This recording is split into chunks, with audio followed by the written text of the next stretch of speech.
The Texas sun was already scorching by mid-morning. A detachment of U.S. cavalry rode steadily through the brush near the Devil's River, a dry, rugged stretch of West Texas not far from the Rio Grande. The men were exhausted. Dust clung to their uniforms. Their canteens were half empty. In the distance, the scrubland shimmered under waves of heat, broken only by spiny mesquite, yucca, and rock.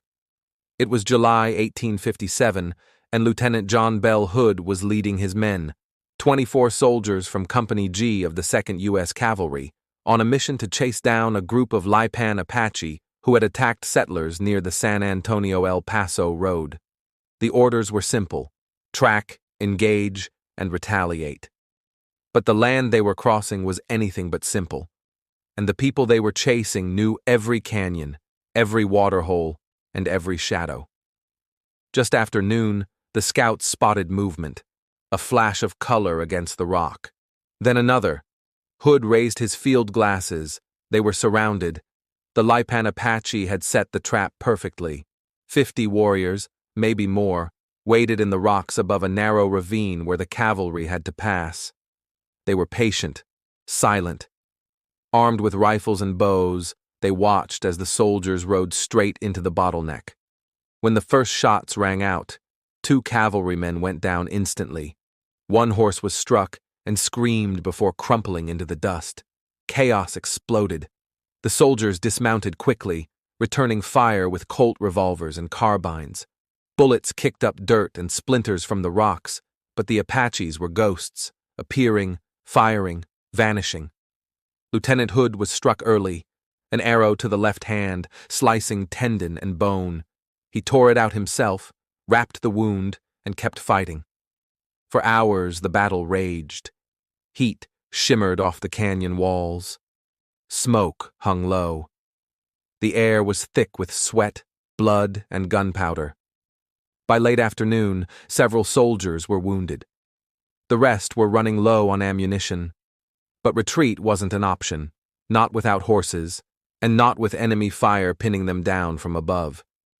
Then, the sound they feared most echoed across the canyon. War cries, reinforcements, more Apache. What happened next would be etched into frontier legend. Hood, bleeding and half-conscious, rallied his men into a tight formation behind rocks and boulders.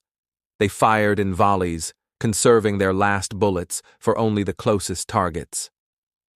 When the warriors tried to overrun their position, the soldiers fought hand to hand, swinging rifles like clubs, stabbing with bayonets.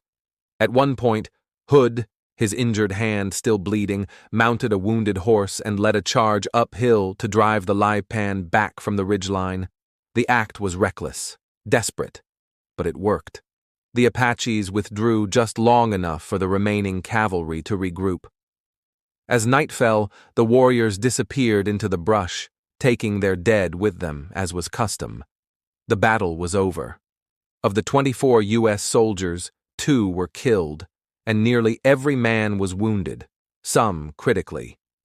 Hood himself would carry the damage in his left hand for the rest of his life. But they had survived. The Battle of the Devil's River was one of the bloodiest skirmishes fought by the U.S. cavalry in Texas during the 1850s. It was also one of the few frontier engagements where a vastly outnumbered American force held its ground against a much larger native contingent, due largely to terrain, training, and grit. Yet the broader context is harder to celebrate. The Lipan Apache weren't simply raiders or outlaws.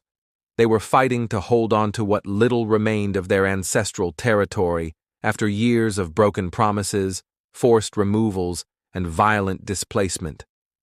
By 1857, they had been pushed south by the Comanche, west by the Mexicans, and now north by the Americans. Their choices were dwindling. Their survival was under siege. And in the canyons along the Devil's River, they made a final, furious stand. Lieutenant John Bell Hood would go on to become a Confederate general in the Civil War. But for the rest of his life, he would speak of the Devil's River as the hardest fight he'd ever survived, where he faced an enemy that struck from the rocks, vanished into dust, and refused to die quietly. Today, the Devil's River still flows through remote scrubland, cold, clear, and winding through limestone cliffs. It's one of the last wild rivers in Texas. Few remember the battle that unfolded there, but in the silence of those canyons, if you listen closely, the wind still carries the echoes of gunfire and the defiant cries of warriors who would not be forgotten.